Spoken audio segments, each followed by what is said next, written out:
போதைப் பொருள் வழக்கில் தேடப்பட்டு வந்த குற்றவாளியான ஜாஃபர் சாதிக் இன்றைக்கு ஜெய்ப்பூரில் வைத்து கைது செய்யப்பட்டதா என்சிபி தரப்புல இருந்து சொல்லியிருக்காங்க. அரெஸ்ட் பண்ணது சந்தோஷமான விஷயம் தாங்க. தமிழ்நாட்டுல இருந்து தான் இந்தியாவுக்கு பூரா சப்ளை போற மாதிரியும் ஒரு விஷயத்தை, ஒரு பிம்பத்தை கிரியேட் பண்ண. சோ அதனால பர்செப்ஷன் பாலிடிக்ஸ் பிளே பண்றதுல பிஜேபி ரொம்ப எக்ஸ்பர்ட்டுங்க. அவங்க சோசியல் மீடியா நடத்துறதே அதுக்குதான்.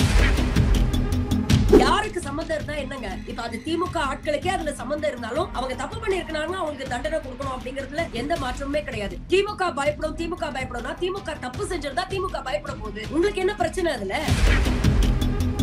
இந்த ஆர்த்தி சம்பவமே யோசிச்சு பாருங்க.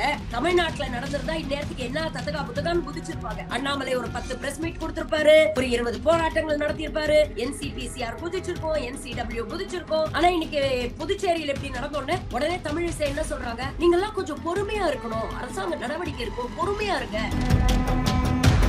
அதிமுகவும் தமிழ்நாடு தான் போதைப் பொருளோட தலைநகரா மாறிடுச்சு அப்படிங்கிற ஒரு குற்றச்சாட்டு வைக்கிறாங்க இல்லையா? இன்னைக்கு அதிமுகவோட பொசிஷனும் ரொம்ப வீக்கா தானே இருக்கு. கூட்டணி கட்சிகள் எவனுமே பக்கமே நெருங்க மாட்டேங்கிறானே, இங்கயா அங்கயா அப்படின்னு ஆசிலேஷன்ல தானே இருந்துட்டு இருக்காங்க.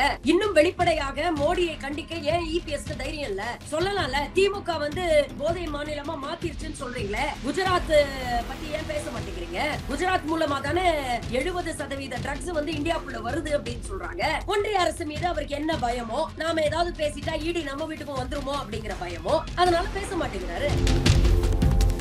இது போன்று அரசியல் சார்ந்து எக்ஸ்க்ளூசிவான வீடியோக்களை தொடர்ந்து காண ஆகாயம் வாய்ஸ் சேனலை சப்ஸ்கிரைப் பண்ணுங்க.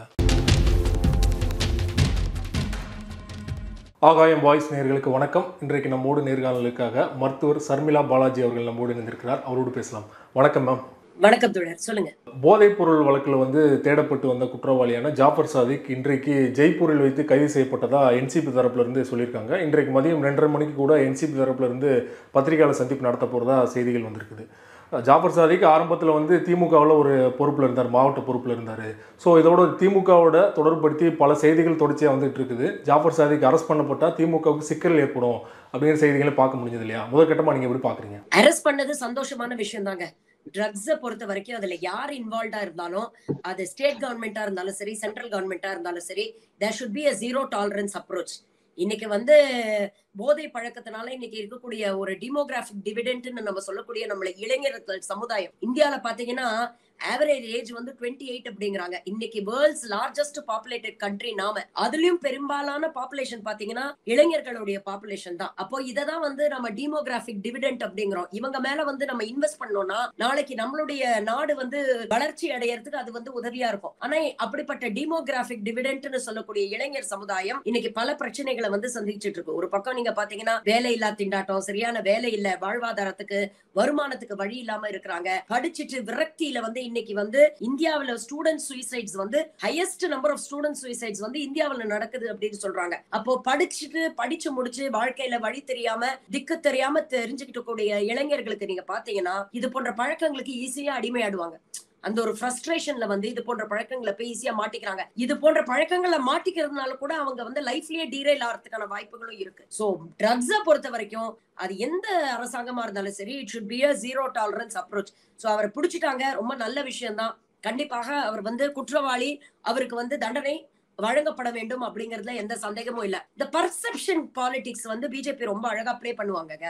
ஏதோ தமிழ்நாட்டுல மட்டும்தான் போதைப் பொருள் கடத்தல் நடக்கிற மாதிரியும், தமிழ்நாட்டுல இருந்து தான் இந்தியாவுக்கு பூரா சப்ளை போற மாதிரியும் ஒரு விஷயத்த, ஒரு பிம்பத்தை கிரியேட் பண்ண தொடர்ந்து இவங்க முயற்சி பண்ணிட்டு இருக்காங்க சமூக வலைதளங்கள்ல அப்படிங்கறத நம்ம பாக்குறோம். ஆனா இந்த பிரச்சனை தமிழ்நாட்டை விட பஞ்சாப் போன்ற மாநிலங்கள், குஜராத் போன்ற மாநிலங்கள்ல இன்னும் பல மடங்கு தீவிரமா இருக்கு அப்படிங்கிறது தான் உண்மை. அதற்கான செய்திகள், தரவுகள் பல நம்ம பாத்துட்டு இருக்கோம். எத்தனையோ லட்சம் கோடி விலை மதிப்புள்ள போதைப் பொருட்களை தொடர்ந்து குஜராத்ல இருக்கக்கூடிய எல்லா போர்ட்லயும் பிடிக்கிறாங்க. அப்ப நாம கேள்வி கேட்கலாம் இல்லையா, குஜராத் அரசுடைய சட்டம் ஒழுங்கு என்ன லட்சணத்துல இருக்கு, என்ன பண்றீங்க அப்படின்னு கேட்கலாம்ல. இன்னைக்கு இந்தியாவிலேயே the most porous border குஜராத்துடைய கோஸ்ட் தான் அப்படின்னு சொல்றாங்க.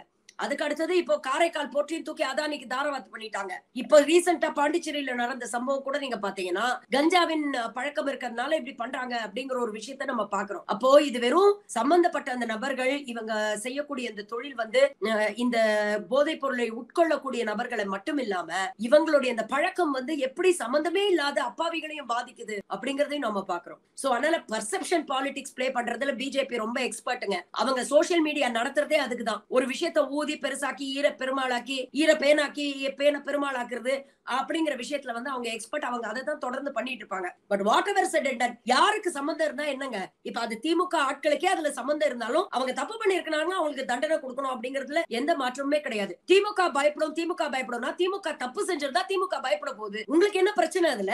நீங்க உங்க கடமையை செய்யுங்க.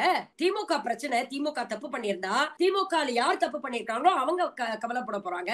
கட்சி இன்னைக்கு உடனே நடவடிக்கை எடுத்திருக்குல்ல. இவர் இதுல சம்பந்தப்பட்டிருக்கிறாருன்னு தெரிஞ்சோன்னா அடுத்த நிமிஷம் கட்சியுடைய அடிப்படை உறுப்பினர் பதவியில இருந்து நிரந்தரமா இவங்க நீக்கி இருக்கிறாங்கல்ல. நீங்க என்ன லட்சணத்துல இருக்கிறீங்க? பிரிஜ்பூஷன் சரண் சிங்னு ஒரு எம்பி, சிட்டிங் எம்பி, அவர் மேல வந்து பாலியல் வன்கொடுமை குற்றச்சாட்டுகளை சொல்லி மைனர் மேல அசால்ட் பண்ணிருக்காருங்க. he is a bloody pedophile. அவர் மேல இவ்ளோ குற்றச்சாட்டுகள் இருந்து டெல்லி போலீஸ் கோர்ட்ல சொல்லுது, ஆமா இந்த பெண்கள் சொல்லக்கூடிய குற்றச்சாட்டுகள் உண்மைன்னு சொல்லுது. 1.5 மாசம் ஜந்தர் மந்தர் முன்னால போராட்டம் நடத்துறாங்க. ஆனா இன்னமும் நீங்க அடிப்படை பதவியில விட்டு கூட நிக்கலங்க. நீங்க இன்னும் அந்த ஆளு சிட்டிங் எம்பியா உட்கார்ந்துட்டு அவர் போய் பார்லிமெண்ட்ல உட்கார்ந்து இன்னைக்கு ஒன் ஆஃப் த லா மேக்கர்ஸா இருக்கிறாரு. குர்மீத் ராம் ரஹீம்னு ஒரு போலீஸ் சாமியார். இவர் வந்து என்ன ஒரு கற்பழிப்பு வழக்கிலையும் கொலை வழக்கிலையும் 20 வருஷம் தண்டனை கொடுத்து உள்ள அமைச்ச இந்த சாமியாருக்கு தொடர்ந்து பரோல் கொடுக்குது இந்த பாஜக அரசாங்கம். அவர் உள்ள இருந்ததை விட வெளியில தான் அதிகம் இருந்திருக்கிறாரு. இன்னைக்கு அவருடைய உயிருக்கு ஆபத்துன்னு அந்த பாலியல் குற்றவாளிக்கு Z+ செக்யூரிட்டி கொடுக்குதுங்க. மாசம் 33 லட்சம் ரூபாய் நாம வரிப்பணத்துல இருந்து அரசாங்கம் செலவு பண்ணி ஒரு பாலியல் குற்றவாளிக்கு Z+ செக்யூரிட்டி கொடுக்குது அவர் உயிரை காப்பாத்துறதுக்காக. உங்களுக்கு எல்லாம் அப்ப பேச என்ன யோகியதை இருக்கு? அப்போ இந்த பர்செப்ஷன் பாலிடிக்ஸ் நீங்க அதை எல்லாரும் பண்ணுவாங்க. அதுதான் அரசியல். அதை எப்பவுமே தான் பண்ணுவாங்க. ஆனா இவங்க சம்பந்தப்பட்ட மாநிலத்துல நடந்தா இவங்க வந்து இப்போ நீங்க இந்த ஆர்த்தி சம்பவமே யோசிச்சு பாருங்க.